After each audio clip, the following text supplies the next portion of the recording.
everyone, I hope you're doing fine. My name is Skyline, and today I have another solo queue school. This one was sent in by a player named Arisaka, and he's playing Genji. I think the name is a bit suitable, don't you think? But anyway, he asks how to, what's Genji's role? How do you flank properly? How do you have the biggest impact? Where should he be? Because he's not sure he's having it. So we're being a little bit sneaky beaky here, and the enemy team is pushing and attacking. And so let's look at what our hero, Arisaka, focuses on.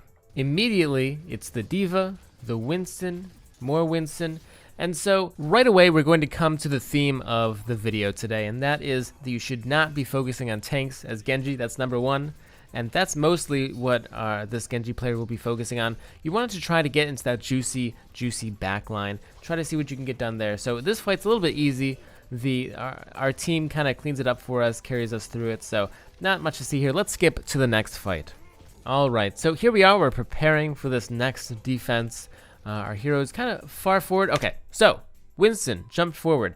Now, the main thing that's protecting the supports on the enemy team is this Winston. There isn't too much else. There is a McCree. You have to deal with that a little bit. But once this Winston jumps in, it's your cue, if you haven't done it already, to go towards the back line, because you're not going to be doing too much against this Winston unless it's something like the Winston is super far extended and there is no back line. But in this case, the supports are just right over there. So as we continue it here, try to go for the Winston. Don't actually do too much. We get a couple shurikens off, nothing too big. We have to use our dash there, and so that's just about it. Our team winds up taking a lot of damage. Use a blade, get one. It's okay. But if we had started from the back line to begin with, we got 2 kills with blades, whatever. But if we had started with the back line, we would have been able to kill the supports much faster. The DPS here is much faster. Been able to use that blade earlier as well. And so this fight would have gone much better. And actually, we wind up losing the point here, even despite of the res. So we'll just skip ahead to this next part. And there's only one more point I want to say before we jump into some more examples and demonstrations and stuff. And that's how this player uses the dash. See, there was one dash there where it didn't really accomplish much except for just a little bit of mobility, right? We're going to see one a little bit later on as well. So your dash as Genji is very sacred. Your dash is so good, not only as a damaging tool, but as a repositioning tool. And of course, you ideally want to make it so that when you dash, a kill comes out of it within a second or two, so that it can reset and you can just keep dashing. You always want to keep that mobility going. And so with Genji, you want to try to have as good of initial positioning, and here's another one for mobility. You want to have as good of just walking around mobility positioning as possible. If you're forced to continually use your dash to either initiate into fights or get out of fights, you can never really use it to its full potential. I have an example here. Let's show it. So here, I'm going to jump into game as Genji, and we're just going to pretend that I'm in the back lines. They can't see me. I'm sneaky. Obviously, this bus isn't necessarily the sneakiest place ever, but I'm going to find a Zenyatta, and I'm just going to walk up to him. Watch this. So there's the Zenyatta. We're just going to walk up, jump up, boom, dash, boom, easy. That was a very simple kill. Now, let's see how it changes when I'm forced to initiate with the dash. So let's do take 2, same part of the map. Now, here, I'm not in a good position. He's already looking at me, so I'm forced to dash forward. So I dash forward, and, I'm do some Genji stuff.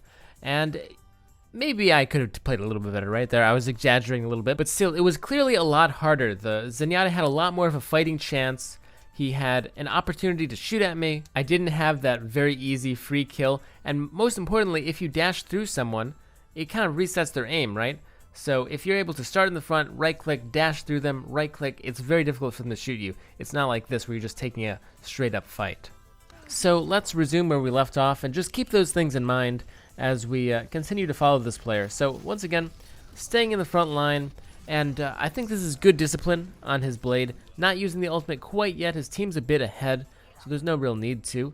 Jumping down. And we can get looks like there's a Mercy that we can go around and flank as well. But here, well, I just said that there was a lot of discipline right with the blade. But there we kind of pull it a little bit early on the Mercy. I think we should have been able to kill the Mercy by ourselves. Plus we missed the dash a little bit there. A little bit too far to the right. So we couldn't get that second swipe onto the Zenyatta. To show you what I mean here, so we use the blade, boop, boop. And if you look, we will dash this way kind of at or directly at the Zenyatta when we should be going this way so that we land where he's going pretty much. And ideally, you want to go down. You want to jump and dash at the ground so you land exactly where he is. You don't want to dash forward because if you look, we dash and now we're too far. We can't land the second swing on him. And so, yep, out of range. McCree kills us. Sad day. Let's take a look at the rest of this defense though. It is winding down a little bit. So we used our blade, still focusing on the tanks a little bit. The McCree kind of goes wild there. Whoa, a little bit too far off to the side. But this is a 5v6 now. As Genji, this is the perfect time to be going around and finding that positioning. Like I said, just don't just stick here in the front. Don't be scared to go out, like explore the map a bit. You know, pretend it's an adventure game. Get behind them, walk behind people, and it makes your life a lot easier. Instead, we're gonna stay in the front, and it's gonna make it a little bit difficult to find an angle unless they walk past us. But even then, that's their entire team. We want to be trying to come from behind and not on the D.Va. So all right, well, look at that, an Earth Shatter from our Reinhardt. So again, this fight will be cleaned up pretty easily by our team. By the way, spoiler alert, we do wind up winning this game, and the person in the VOD who sent it said, hey, we won the game, but I don't feel like I necessarily had a lot of impact. And I would agree. Even if you win a match, it's not always because of you necessarily. I wouldn't say that this Genji player had a tremendously insane amount of impact on this game. It was okay. You know, I would say our hero definitely didn't play at all poorly. In fact, let's go ahead and skip to the next fight. This is it, and because there's only 35 seconds left on the clock, this is one of the penultimate fights on defense here. A little bit of spaghetti on the Genji, can't quite land the shuriken, but it's okay. We have our blade. We need to get a really big blade here in the back line, especially, like I was saying before. So here it is. We're gonna try to 1v1 this Genji. Now this is not the best 1v1 to take, especially well at this level when we're in like lowish diamondy platty type of level. The Genjis aren't really good enough to kill each other quick enough to make these Genji 1v1s viable. I mean, if he doesn't have blade and you do have blade, then this is very bad for you, obviously, because he's just wasting your time. So, yeah, I mean, neither of you are going to kill each other because it really requires some good Genjis to kill another Genji. You should just be going over there and completely ignoring him. So, obviously, wait out the Transcendence. It's almost done. Just a second here. All right, good job. Outlasting the Transcendence. And we're going to get a kill. Get a kill on the Zenyatta. Get a kill on the mini D.Va. And so that wasn't too bad, but in the spirit of solo queue school, a lot more definitely could have been done this game, and a lot of it has to do with just simply walking behind. And even if you can't find time to do that, just diving behind, like here, for example, Winston jumps in, that's him, and you could have just jumped into the back line. There's their Mercy right there, and their Zenyatta is hiding behind the statue there, all unprotected. So if you just, and you have blade as well, even as a, you know, the cherry on top, so just a dash that way, instead of focusing on the Winston, would have done a lot. Here, I have another example, and then we can call it a day after that, maybe. So in this example, let's imagine that I have a team and the Winston has a team, but we're just going to isolate the key players here, all right? So the key players are the Zenyatta and the Winston, and the key players are obviously yours truly.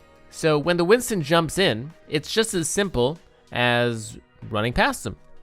Pretty simple, and then at that point, the Zenyatta is a very easy kill if he's just sitting there alone, which usually, especially at the level that you're at, or just any level in fact, because there isn't really as much coordination, usually if the Winston jumps in, if everyone dives in, that's it. The support, especially Zenyatta, is all alone for easy pickings, especially because you had blade.